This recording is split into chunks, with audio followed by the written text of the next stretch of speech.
You're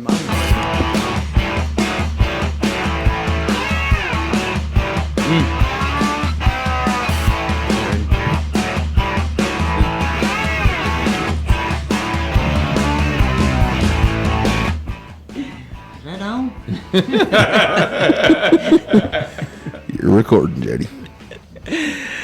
All right, this will be episode 2 of our 3-part series on the legend of D.B. Cooper. Ooh. So if you haven't listened to the first episode, stop, drop, roll, and do that. Yeah, do that now. Then come back to this episode and listen to the podcast, the first one. What y'all think about the first episode? Loved it, enjoyed it. I went and I dressed for this occasion based on some of the sketches I'd seen. Are you not dressing for the weather outside? No, this is not for the weather. It's snowing. This is my best DB Cooper. Somebody was supposed to provide me with a clip-on tie, but I did look. I didn't get one. If I would have gone to Amazon, maybe. If I had more time, I could have got 3. Probably would. That would have been a good eBay purchase. Clip-on tie. A used tie? I don't know how I feel about that. You might get the original DB Cooper tie. Well, I figured the only ones you could get is the fat one. I'm looking for the skinny one. Looking for the skinny? So, yeah, maybe the bolo tie? But I don't want to spend like $10 on something. I was also going to buy a pack of cigarettes and have a cigarette in my mouth, but I didn't want to spend $6 on something I'm going to throw away. Oh, we didn't throw them away. You'd use them, right? We could use them. Not me. That ain't my cup of tea. Never done. All right, so let's recap. Y'all tell me what we know so far. DB Cooper wore sunglasses. There was a plane. They didn't use the word hijacking yet. Skyjacking. Right. He wanted some money. Backpack. Yep. He wanted some parachutes. He wanted $200,000 in cash. He let the first 20s. Stewardess off, but kept Tina. Yep. Poor Tina still stuck. He wanted fuel ready for when they landed. That's right. Because he planned on taking back off. He was frustrated because they were late. Aggravated. How many parachutes? 4. He wanted 4, but he's only got 2. Yeah, 2 sets. So was that 4? Yeah. Oh, so he's got everything he wants. He released the passengers. And the air stairs are critical is all I know. Go ahead, take your shades off, Jody. You can. I can't do it. You can. I'm gonna see how long I can go. Can you take? I can't read. I gotta have my glasses. I mean, I can see the shade. I mean, it's fine. Just not being able to read. Let's see. He wanted to go to Mexico City. That was one of his listed demands. That's right. The captain had an opportunity to escape. He did. They were thinking about with it. A rope ladder, That's but they didn't want to leave Tina on board. I'd have left her. Sorry, well, Tina. the plane didn't take off, so I mean, how alone is Tina at that moment? I don't know. It's also last episode I told you that there were 3 left on board. We did a head count, but I was wrong. I did some more research, and there was 4. There's 2 pilots, a flight engineer, and then the flight attendant. So there's 5. Right. I'm just talking about crew-wise. Okay. Yeah, I'm sorry. I was just doing math in my head. Like I was wondering why y'all wouldn't say anything. well, there was 4 yeah. a minute ago, so you just counted up 5. All right, so we also talked about right before we left was he also had a list of instructions before they took off. What was he supposed to do? Not go over... Keep it under 10. Keep it under 10,000 feet. Keep the flaps at 15 degrees. I forgot about that. Yep. The landing gear. Remain down. Keep the cabin not pressurized. Yeah. It wants to take off. Drop the air stairs. Wants to take off with the rear stairs down. So are the rear stairs the air stairs? I thought the air stairs was the truck that drove up to the plane. They're probably different. Yeah, the air stairs are what comes up to the plane. You're right. And he wants the plane to go as slow as possible. And still stay in the air. Stalling. That's right. Sounds like fun. All right, so y'all ready? No. Any questions so far? I'm up to speed. We need to know. All right. The Tina love story continues. So when the captain is told these demands, he tells Cooper that it's impossible and they will crash if he performs these tasks. He's talking about the steps. Cooper tells him it's absolutely can be done, including taking off with the stairs down, which Cooper will allow them to be closed when they do take off. So the captain gets in his ear enough to where, all right, we'll leave them up, but once we're up, we're putting them down. Okay? Okay. Yeah. Right. Yes, sir. But Cooper was right. Very few people knew that the stairs could stay down during takeoff. Boeing knew it, the military knew it, and for some reason Cooper knew it. Why would he know that? Maybe he was an employee at Boeing or in the military. That's right. That's right. So the only reason Boeing knew this was because when they had to do tests, in case the stairs came down during takeoff, they needed to make sure that it wouldn't crash the plane, right? Sure. But there was no use or reason for them to be done per design. So why would Cooper know this unless he was somehow involved, maybe having some kind of knowledge? The only thing Cooper was wrong about was the plane making it all the way to Mexico City with all the demands he had for the pilot because of all the extra drag it was causing, making the engines work harder, causing more fuel to be burned. That trip was not possible. He didn't take the drag into consideration. Right. So the captain tells him, hey, we can fly to Reno, Nevada. We can land there then. Is Refuel. the captain in on this? Sounds like it. Sound like the captain's saying. You haven't said anything about him being involved. You just think Tina's involved. Right? I've been thinking, I don't know if she's willingly involved or not, but there's a love story blooming here. So don't forget, they haven't even taken off yet. They're still on the ground. Okay. Okay. They're on the ground. So it's now 7:40 p.m., more than 2.5 hours past that 5 o'clock deadline when they finally get back up in the air. So now they're taking off? Yeah. Okay. Cooper has Tina, the flight attendant, show him how to lower the back stairs, but they're not really sure if he needed to know how to lower them. That's iffy. They kind of think that he was just saying, hey, can you show me how to do this? But they think he really knew how to do it. I'm suspicious. It's all part of the plan. I'm suspicious of it myself. You think so? Well, if he knew the plane could take off and the pilot didn't know it, and now all of a sudden he's like, well, how you let them down? That's suspicious. You know whether or not you can fly with them, but you don't know how to operate them? Correct. All right, so... he ain't that bright. All right, get this. After all He this... had sunglasses on. He couldn't see. Where's that lever at? Yep, Cooper takes out 2 bundles of 20s, being about $4,000, and gives it to Tina. Ooh, told you. But she refuses to take Buy it. yourself something I nice, took it. honey. So do you think she told him, yeah, I've refused to take it. He offered me money. That's what she told the authorities when, she had to do her little... Probably. No, I think she pulled out 2 of the bundles and said, I refuse to take it, but he really gave her 10 bundles. Made it look like she was being honest, but she wasn't really. Yeah. Cooper then tells her to join the others in the cockpit. Now, this whole time, she is thinking she is going to be kidnapped and forced to jump from the plane with Cooper. So why else would he need an extra parachute? So if you're in her shoes right now, how would you feel? I feel like I'm jumping. It's cold. It's rainy. Let's It's do it. nighttime. Let's do it. You've never jumped before. You want somebody to put a parachute on you? Might as well. If he don't know how to open the air stairs or the stairs, I don't want him tightening up my parachute. Might I as think well. this is going to work. I don't know why he's making a clicking noise every time he talks now. So now the authorities have 5 military jets in the air, but they're having a hard time making contact with the 727 due to going its so slow? slow speed. Yeah. Correct. Jets ain't built for that. Even lead investigator... 27 or 37? 727. It's a 27. Okay. Lead investigator Ralph Himmelsbach even takes to the air in a helicopter to try and locate the plane.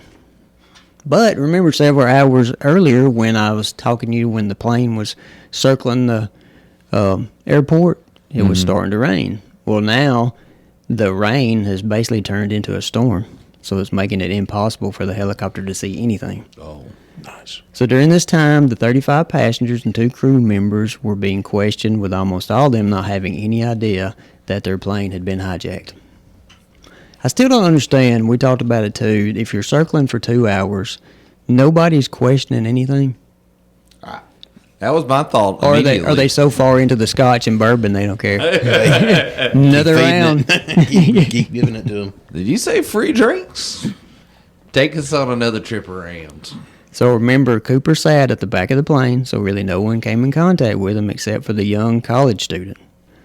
So the FBI got very little information, but if you remember, the one thing they did say was he was a gentleman. He was real nice and all that. So apparently they noticed that part of him, but then when it comes to describing him, a lot of them couldn't describe the same eye color.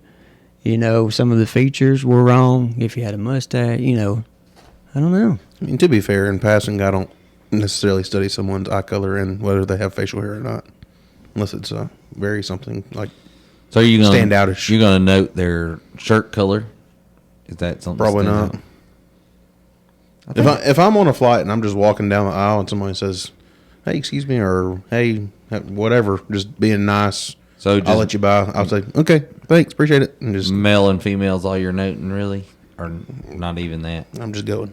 Okay. I'm trying to think what I note. Like I don't know. I'm trying to take. I'm not gonna say I could go. Row 3 had 2 guys and a lady. I don't think I could get that. I'm with Spencer. I think as a whole you couldn't get it, but if you said there was one individual, if you blended in normal, if you didn't do anything extraordinary, if you weren't rude or overly friendly. No, if it's a man that has like a handlebar mustache or something, or like one of the mustaches with the little swirly things on there, I'm going to notice that. Yeah, but I'm gonna be like, that's cool. That's what I'm going to do. And then Jody just comes in on his Carhartt and his glasses and his headphones on. Oh yeah, I might nod at him. But if I had a mohawk, you'd remember me. Oh yeah, I'd look at you.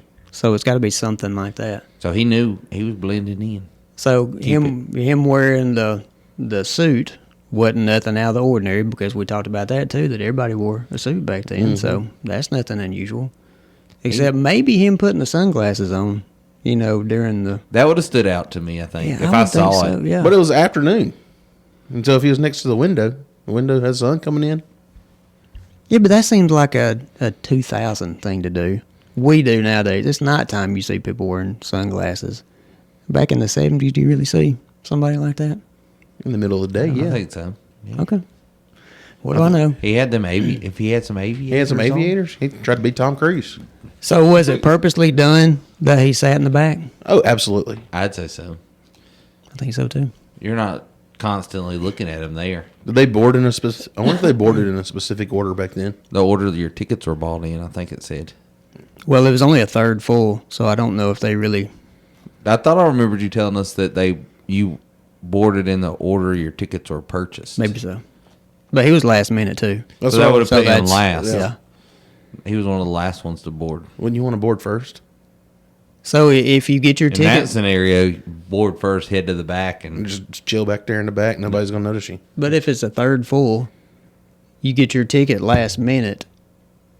Why are you automatically going to get a ticket in the back, or are you not getting it? Are they not going in order of seat and row?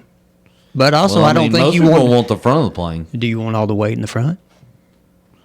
Does that matter? I don't know about planes enough. If it's a small plane, I'd say it does matter. Yeah, not so to speak. On a bigger plane, you think it's... I mean, they're going to spread you out, I think. If you got 35 people, I don't think it's going to be that big a deal. No, but on a smaller plane... If you had 130 trying to sit in each other's lap at the front, you'd be like, hey, y'all got to spread out. I need 60 y'all to move to the back. Let's go. Yeah. We can't even pull off the plane. Yeah. We're nose heavy. I won't say that tonight when I get sleepy. I'm nose heavy. All right. So, back to our story. All right. So, at 7:40 p.m., they had finally taken off. It is now 8 p.m., and remember, all the crew are in the cockpit. The captain notices a change in cabin pressure. So, do you think he still has his sunglasses on at this point? I don't know. Because this is where it gets weird. They already know everything's going down, but like if it's 7 o'clock at night and dude still has sunglasses on the plane, that's where it gets sketchy. Well, the thing is, if he's by himself in the back of the plane, is he still wearing them? That's what I'm saying. Surely not. Maybe he is. Well, if you're cutting up a parachute and all this kind of stuff, got a knife, it's maybe a lot easier not to wear. Safety first. So he's using them for safety glasses. That's right. All right. That's why he's wearing them at night now. It was actually problem solved. Just a thing of convenience. Oh man, he knew he needed them. So the captain notices a change in cabin pressure, and this would be caused by the stairs being lowered. I thought the cabin wasn't pressurized. Well, there's going to be some kind of... I'm sure there's a little bit. Not enough to it's going to blow all the papers and you don't see Tina I just lost my shoe. There's not a sensor on the dash that says, hey, a door's open. I mean, if I got that on my car, He notices the cabin It could pressure. be. He doesn't notice the big flashing light that says door open. Yeah. Door ajar. Tina, go check that door. So keep in mind, the crew can't see Cooper and doesn't know where he's at, what he's doing. They actually call back to see if he needs any help, and he actually answers. He indicates that he was fine and that he could manage on his own. So did the cockpits have the big doors in this time, like in this time period? Yeah, from my understanding, the door was closed, so that tells me there's a door, and I guess it's It was locked. still the big, like there's a huge thick door there now that Yeah, I'm Yeah, sure yeah. they're not as elaborate. It's nothing like it is now, Now. but yeah, surely there was a door on all of them. you never know. They were I wild think back people then. just walked up there and said, "I want to talk to the I'm captain." gonna sit with the engineer today. So at 8:13 p.m., the plane experienced sudden and sustained upward movement, and the captain had to make adjustments to make the plane level. So at this time, they attempt to communicate with Cooper again, but they get no response. He gone. Uh-oh. They later realize that the adjustments the crew had to make was not just from Cooper jumping, but the force of him jumping made the hydraulics raise the stairs almost all the way to the upward position before actually coming back down into the open position. So he sprung off that thing like a diving board. Guess is so. the speculation. All right, so the plane stays on course to Reno because the crew, they're not coming out. They're staying in the cockpit. Does Tina not know? Like, did Tina not see him right there? No, they're all in the cockpit. Tina's even up there in the cockpit. he now? moved her up they're there all, just yeah. when he goes. Okay. Everybody in. I Don't missed that come part of out. the story. Yeah. So an hour and a half later, the plane lands. Police rush on board to find no hijacker.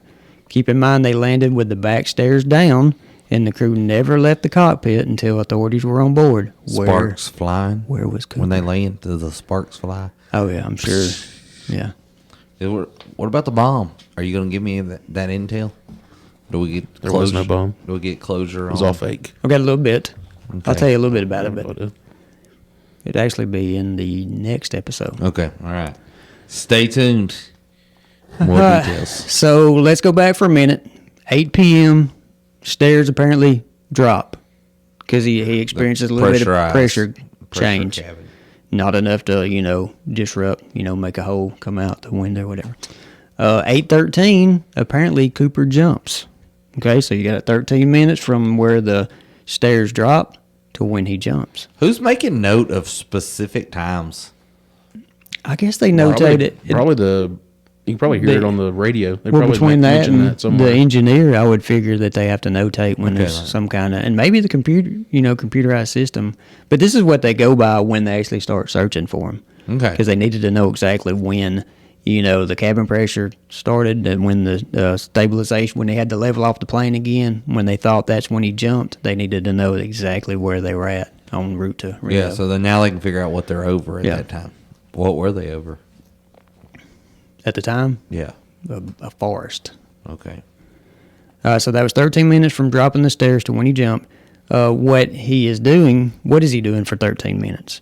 Yeah. talking himself into it. Working up the courage. Well, let's go over this. Check. All right, so Sunglasses off. you're not going to drop the stairs and then go start wrapping up the money, getting it tied up however you want it, getting your backpack or your satchel together however you want it, throwing your parachute on, and then, and it's taking 12, 13 minutes. You're walking down the steps and you're going to have everything ready, right? I would think you've got everything. You might not When have. you open the door? Is that Yeah. what you're talking about? I would think because one thing is if I'm going to open up those stairs, I'm going to have my parachute on just in case if there's some kind of pressurization thing going on and I do get sucked out. Yeah. I want to be ready for that. I think, Jody said, I don't want to accidentally leave without my money. yeah, Went to all this trouble. yeah. So that they think that he tied, they said they think he had like a rope. He cut up the parachute. He tore or cut the ropes off the extra or the reserve pack, and they think he tied the satchel like say 8 or 10 foot worth of rope, so it was dangling down from him, as he's coming down. So he's not actually like carrying it on his back like we thought he would make some kind of straps or. But if he had the backpack, I guess he planned on doing that too. He was still going to cut ropes off the reserve pack, tie it onto the backpack, and still dangle it down. They don't know for sure. This is all speculation. I don't know. So what happened for the 13 minutes? So how long? So- oh, go ahead. Well, I was going to say, so this is my thing. Y'all tell me what y'all think. But I think he's pretty much ready. He drops the stairs, and then he's really thinking this over for like the next, say, 10 minutes or so. You know, he might have dropped them, got the rest of his stuff together. Now I think he's standing at the top of those stairs, and you've got wind. They said that it was hail and rain. They said, I think it was 15 degrees at that time when he would have jumped. And it would have been like 200-mile-an-hour wind when he first jumped out. And you can't see nothing. So I don't think you're opening it up and going, Geronimo. You don't think he's trying to figure out, like, he's got a certain time. He knows he's got to jump at a certain time because he's got a certain landmark he's trying to jump over? I didn't write that part down, but they do go into detail to where he had told Florence at one time, was commenting about he knew where they were at, the location, you know, whatever the name of it was, I don't remember, that kind of thing. So yeah, I'm sure that was part of it too, kind of getting in a certain area. But I bet he's just sitting in the back enjoying his bourbon and Coke, just hanging out, Like, this actually worked. I'm fixing to jump out of the smoking plane. him a cigarette.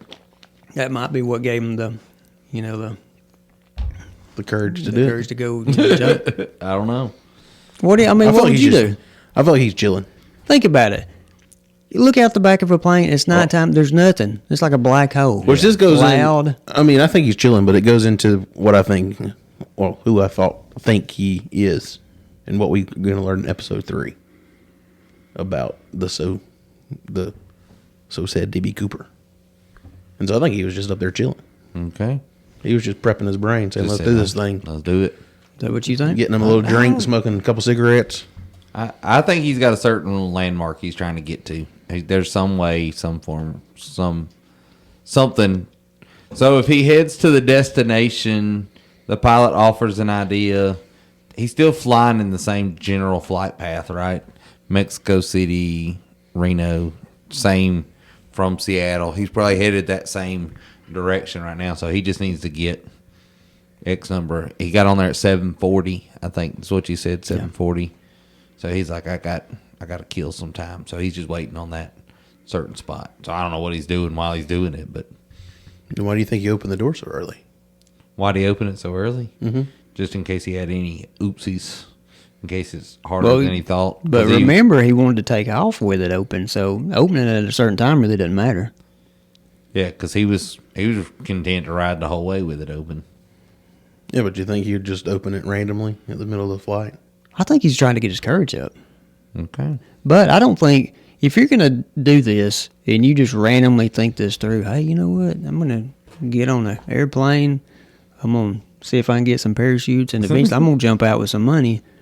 I mean, you've got to know what you're doing to some extent. But still, to me, it doesn't seem like he's prepared. Either he didn't know about the weather, or he knew about the weather, and that was going to be to his advantage, he thought. I don't know, but I don't know. Just thinking about jumping out in that. I feel like he had a costume change up there too. Ooh, that would be a good thing to do during that time. I agree with that. He probably ditched the jacket. But what is he going to change into? There was nothing. He probably had something on underneath it. He probably had some kind of suit that. Well, I helped him. think I might write. I don't know if I wrote that down or not, but He had a pilot's costume. the college outfit. student, I think we will talk about it. The college student did notice that he had long johns or long underwear, is what he said. Thermals on underneath his clothes. So maybe he was prepping for this the whole time. Maybe he knew it was going to be cold. Yeah, but is that enough? Ooh. It's 15 degrees, and you don't. If you're going to land in the woods, land in the water, and you're going to trek out of all that, it's middle of the night. I mean, you still probably got 10 hours worth of. Oh, the chances he lands in water in the middle of the desert's pretty, or the middle of that area of the United States. Well, is but he's lower still than land. he's still in he's around the Washington area, Washington Yeah. State, that area. So it's There's an outside chance. I don't know. All right, so let's get into this right here. The weather prevents a full-fledged ground search from beginning on Thanksgiving Day. All this is happening the night before Thanksgiving. So Thanksgiving Day, they can't What's do the night anything. before Thanksgiving? There you go. So the first 48 hours of the case is critical, and so far it looks like Cooper has the upper hand. Go, Cooper. Go. Run. Tina's screaming for him. I'm so proud of you. I wonder if that's the same Tina as Tina and Napoleon Dynamite. Why won't you eat, Tina? Go, Lord.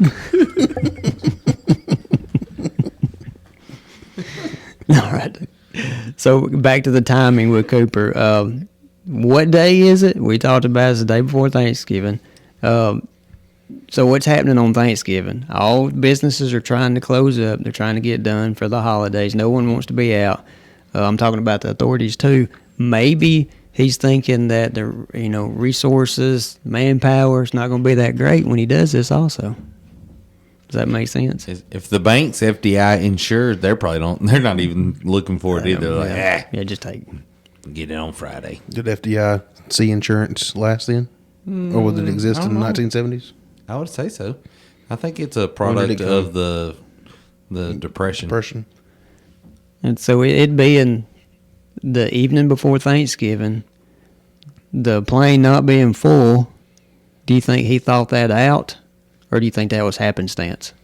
I would think the plane would have been full. So if I'm planning this, can you really gauge, that you think it's not going to be full? I don't know. You would think that's a high travel day. I would have thought. Nowadays it is anyway. Right, and we also know he had an advantage when he bought the ticket. No ID needed. He paid with cash, no security cameras, didn't have to give his real name. What else?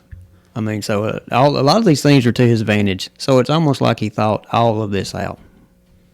And he just didn't decide this in a couple of days and do it. Or the government just needed to step up their game right then. Yeah. They were highlighting some weaknesses. Or he was from the government. So the rain and the storm, whether it was planned or not, the storm gave an extra day, which was Thanksgiving Day, for him to get away. So I don't think you can really plan that. I think that just happened. You're not watching. The weather's not like it is now. Where we live right now, they're talking. No, you're looking at the Farmer's Almanac then. Yeah. Well, no, it's telling you it's going to be cold Friday. That's all it says. We think. It says this time of the year is usually that way. Have you ever read the Farmer's Almanac? Never. It'll tell you like the middle of January, expect extreme cold. Okay. Is the Farmer's Almanac correct right now? I don't know. This is cold. It's abnormally cold for us. Really cold. I ain't signed up for this. Too cold. You move back south. Migrate with the birds. So we haven't talked about this yet, but his parachute might have killed him. And we'll get into that in a minute. But here's the part I was going to tell y'all earlier about the Dan, how they got Dan. So in the confusion of the late hours of that Wednesday, a reporter from the Oregonian will hear the name of the hijacker over a bad phone line. So they're trying to get information from the authorities. On the phone with the authorities, whoever that might be, FBI or local. What was supposed to be Dan Cooper was heard as DB Cooper, and from that point, all news sources reported the name as DB instead of Dan. So even today, news sources and authorities use DB when referring to this case, when it should really be Dan. So it has really nothing to do. He was never trying to identify as DB. No. So how did they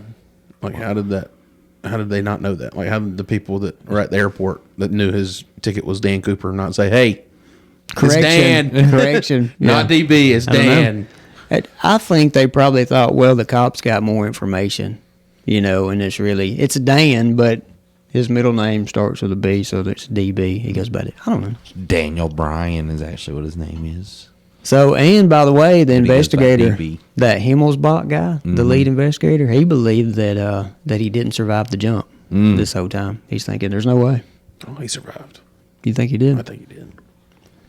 The manhunt for DB Cooper begins in full in the early morning hours of Friday, November 26, 1971. He's already on the East Coast by now. He's gone. He didn't jump a new flight. He done got on a flight with Cooper Dan as his name. And then left.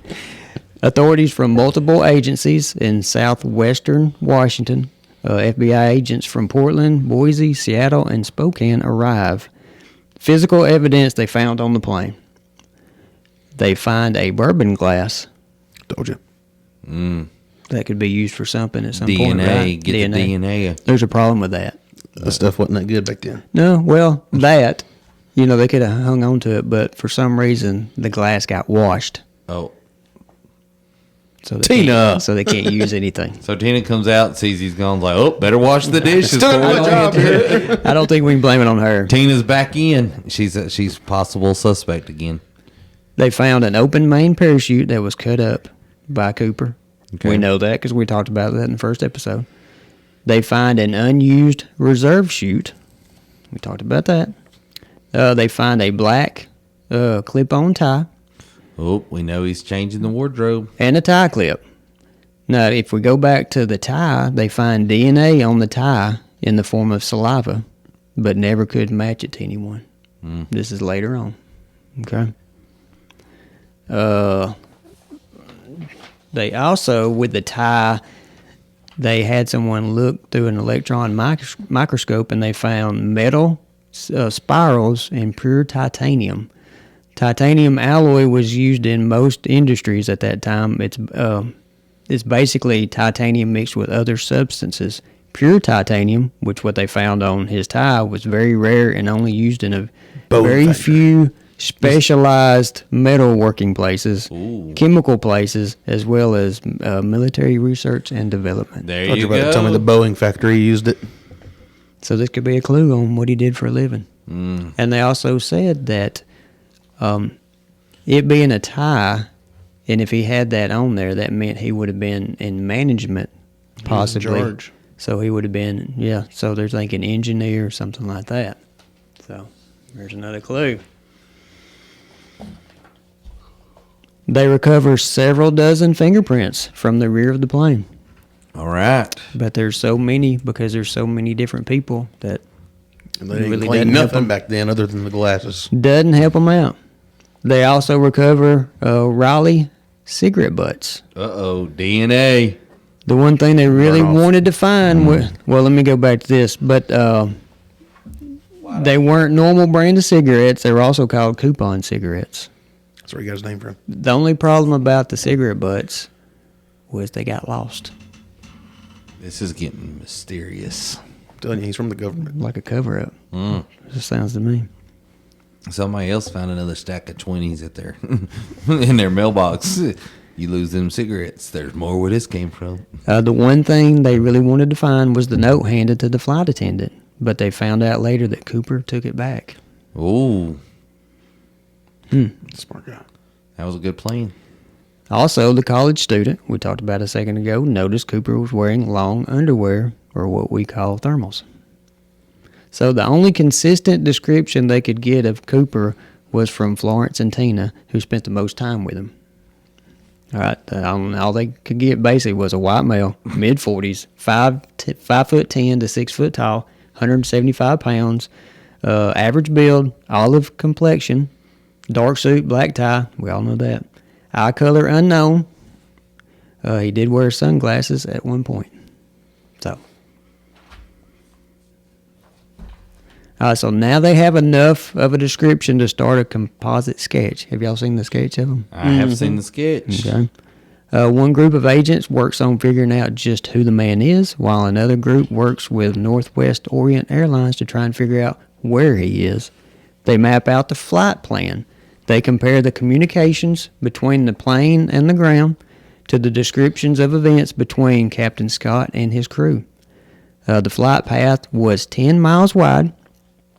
In high winds, a jumper could get pushed in any direction, and Cooper wore a military parachute that didn't allow him to steer. So that's not good for him. You just wherever the wind carries you. That's Might right. have just been what he was comfortable with. Maybe. Seems fitting. Wait, what? But it's dark. So- don't forget that it's nighttime. It's dark. You don't know when the trees come. How how close am I to the ground? You don't know. You can't tell. You don't think he had an altimeter in his pocket? We don't have none of that. I bet he does. No, he does not. I'm telling you, this guy works with the government. He was ex-military. He's done these night jumps before. He said, "Hey, give me that Model 72B parachute, please." But then it goes back to the first episode where he got the. That's why probably why he left the other parachutes, because they weren't the ones he was familiar with from the skydiving company. Mm-hmm. Probably weren't the same ones. I've got some information on that too, though. Oh, it's very important. Now he did not want this style of parachute, which is the one. So, did he forget to look over over him before they took off? Was it something he just missed? I've read He was several. already behind schedule. I've read. Who asked him which style he wanted? I've read several things. Just asking. Who asked Dan? Hey, what style parachute did you want? It was on the note. It was on the list of demands.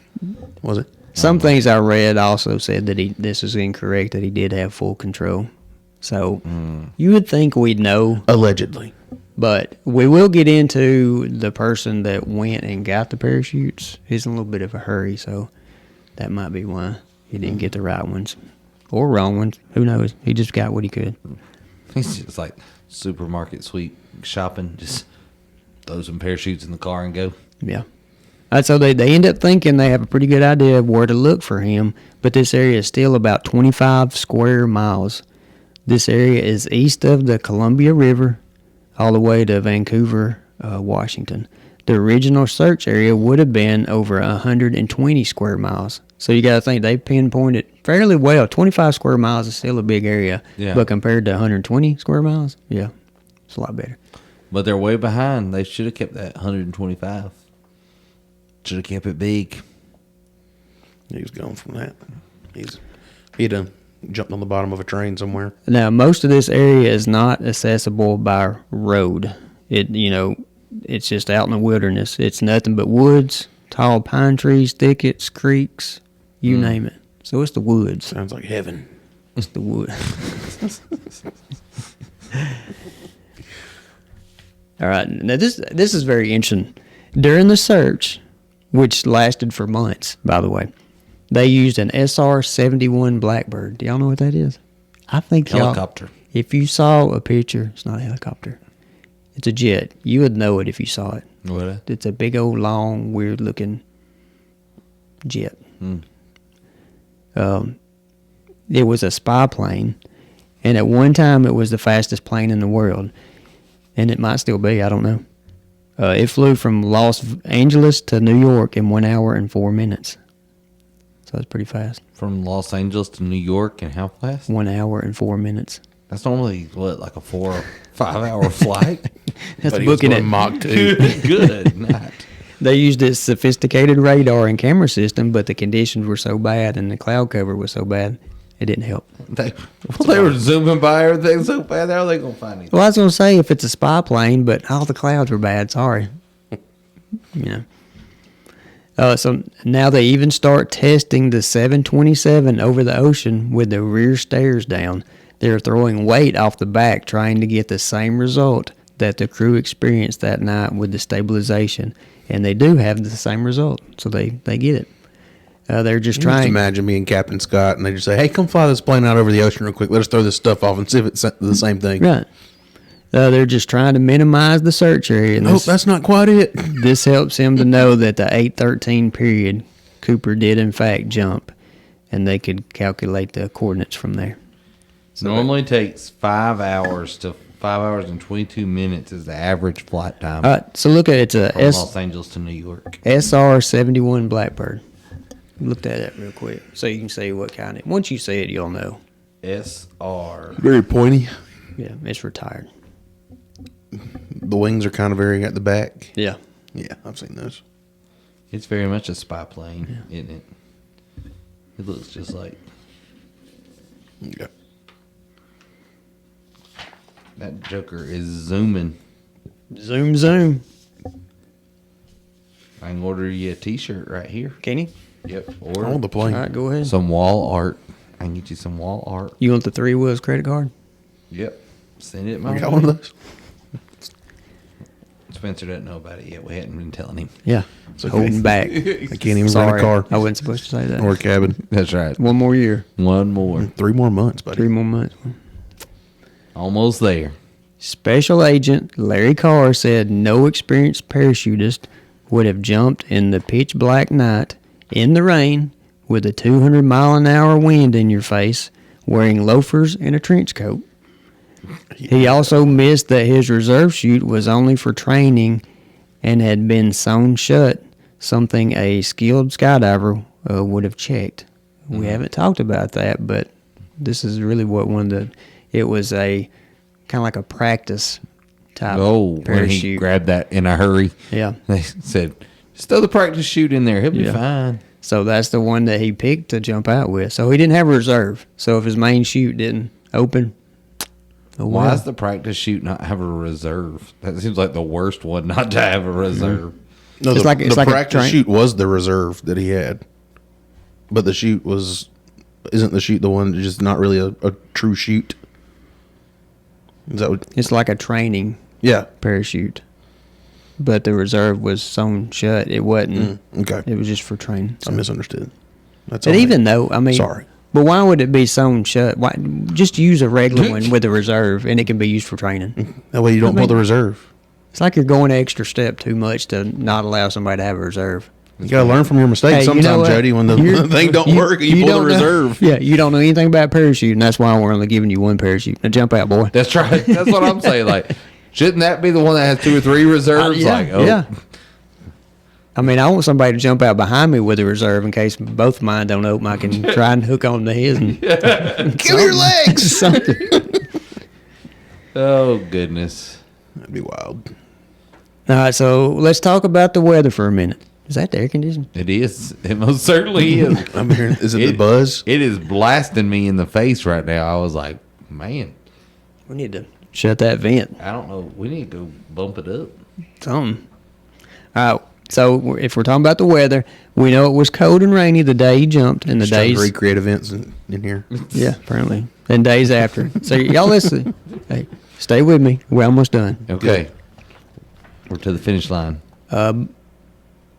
Yeah, but we don't know what the elevation was where Cooper landed.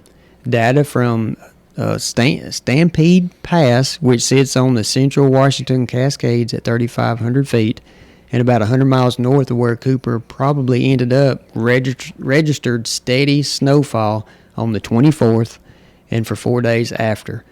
There was 1 inch of snow on the ground that Oh, my morning. goodness. That morning of the 24th, but by the 29th, there was 27 inches of snow, Them long johns aren't enough right with now. temperatures hovering in the upper He's already 20s. sitting by a fire somewhere, drinking him a little bourbon and coke. So temperatures in the upper 20s during this period. But if he fell into the lower elevations, he still had pouring rain to deal with, up to 1.5 inches the few days following, and cold temperatures. So I just don't think he's prepared to be out in Tell this. Spencer Could you says he's figure- got gone. it. He's got it. This man was skilled. I don't think so. I think he was. I think he had. I don't know if you'd call it good intentions when you try when you try and hijack a plane, but I think he just sounded good. But that's why I think he stood there for a long time before he jumped, because he's like, This is dumb. it's like taking that cold plunge. You know, I have a feeling once you jump out in there and that cold wind, even where he landed at, how's he getting at? If he didn't break a leg, if he missed all the trees, But he's got the government on his side. what direction is he going? If he lands, he's not a scratch on him. He's landed on the ground. It's He had an all-terrain vehicle 9 o'clock. stowed out there Yeah. under some brush. He landed 6 feet from it, pulled a chute in, threw the brush off, drove out, was sitting by the fire that night. That's Spencer's view, No, right? I think he knew where he was at in the general direction. Mm-hmm. He knew that he was flying south, and he had a compass and an altimeter with him And he said, in his "Okay, pocket. here I And he go." said, "Okay, I know I'm going this way. There's a railway. He knew the flight path. He already had it planned out. There's a railroad to the left. There's cities to the right. If I jump here, here, here, here." And so Buddy just said, "I'm going to go east. I'm going to go west. I'm going to go south. I'm going to go north, whichever way he chose." Followed his little compass, made his little merry way there. Hit the road. Rented a car and took off. No. I feel like he jumped on a train. too many factors. Hypothermia being one of them. You don't He think didn't survive. You don't He think didn't he can make a survive. fire? I would like to think he survived, but He he used his didn't parachute survive. as cover.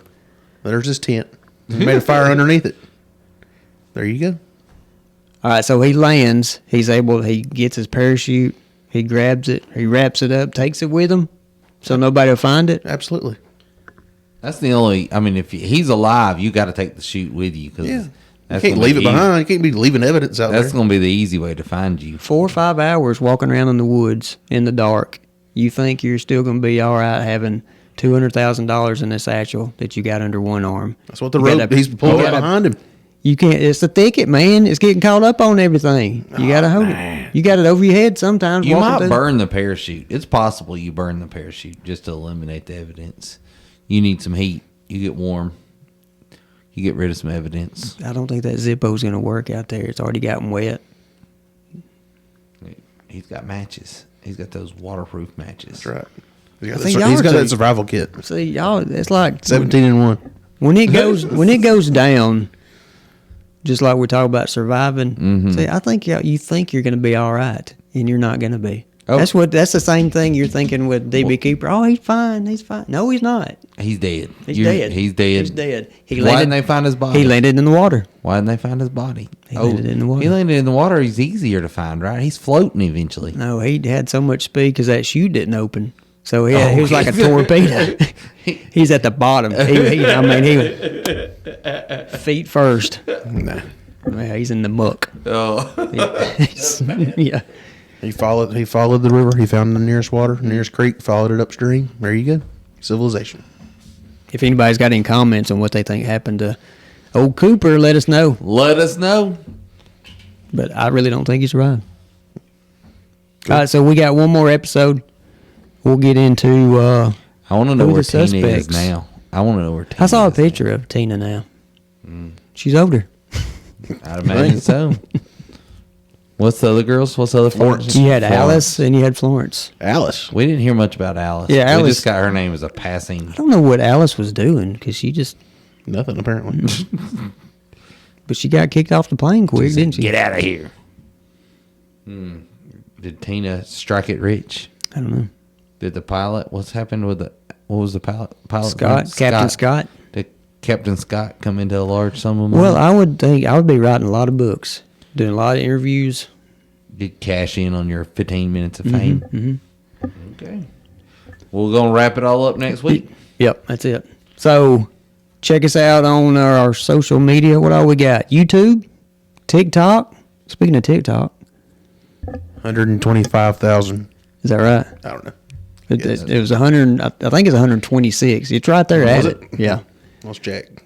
it's got 2 things. We're Would talking you about. poke an armadillo? We're talking about the armadillo video. We got over Everybody hates. Leave that armadillo alone. over 2,000 likes though, and then 126,000 views. Yes, and we also know that armadillos carry diseases. Yeah, a lot of people. And then the one guy that said armadillos are, what did he say? Endangered. Are they? So don't mess with them. I didn't know. So I'd like to tell that guy you're wrong. Because we got a lot of them in Alabama. 126.3 All right. thousand views. And we're on Facebook, so check us out. Find Go to us. YouTube and watch us if you want to. I wouldn't. Buyer beware. That's right. Hit the But you can subscribe. check out my DB Cooper sunglasses right now. They're name brand. All right. Listen to our next episode. I'll let you finish yawning Sorry before about what you might hear Spencer say. He's alive.